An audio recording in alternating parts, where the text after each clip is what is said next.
I am so delighted. I'm Shelley Cram, member of GardenComm, Garden Communicators International, here today with one of our most famous members. I'm just going to say it, CL Fornari. She will deny it. She's very modest, but it is wonderful to be here with you, CL. And we are here to excite you about the author book party coming up this spring on March 12th. And so we'll have several authors featured, and CL will be here with her new book. Flash us your new book, CL.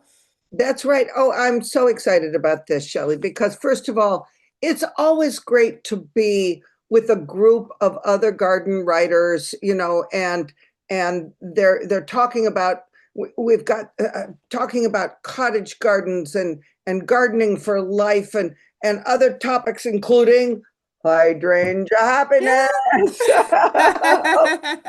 Yeah, hydrangea happiness here. This is my newest book and I am very excited about it. So it's a fun thing to be on a book party with other people, and we're all celebrating different topics. Yes. And so, CL, you have many hats. You wear many garden hats, as you know. She is, of course, a radio host for the Boston area and then also nationally, your program runs. Former president of GardenComm, Garden Communicators International, and has served, of course, in many leadership roles leading up to that. But I think she is most famous for her hydrangea happiness, for her passionate love affair for these plants. So, when did this flowering shrub first enter your heart? Well, it's funny because when we decided to move to Cape Cod in 1993, my husband is a scientist. He got a job at Woods Hole Oceanographic Institution. So we're going to Cape Cod.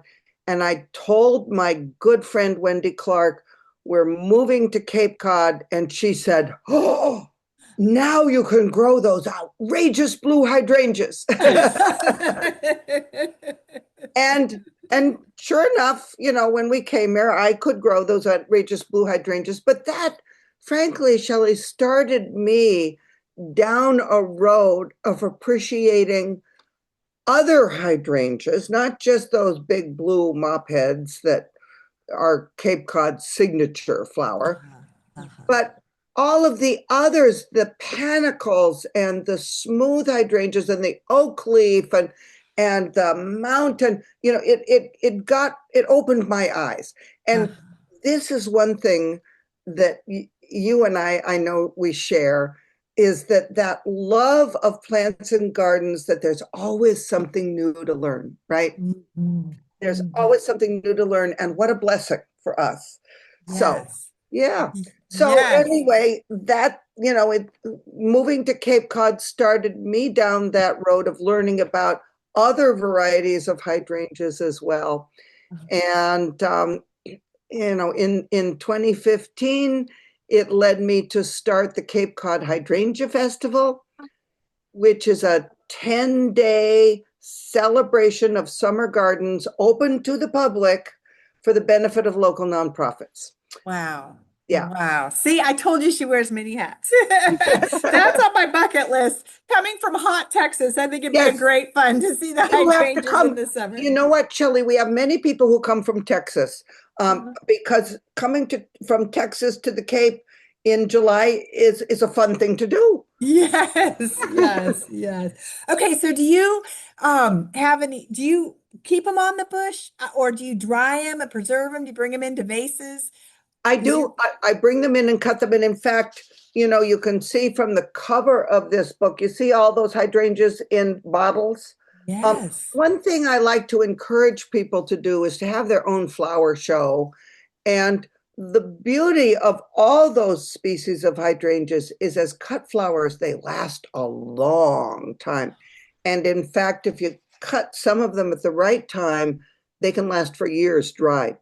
Right Yeah. now in my dining room, I have a whole bunch of bottles of hydrangeas that I cut 3 years ago, Oh, and they still look pretty darn decent. They're not as blue, of course. Some of them have faded to lavender or lavender grayish, yeah. but they still say hydrangea.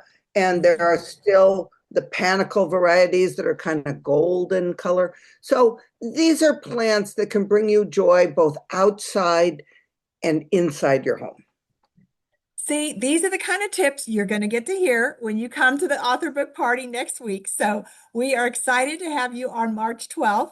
It's a wonderful evening. You just need to register, and we'll put the link in the notes of this little blurb here. And we look forward to seeing you then.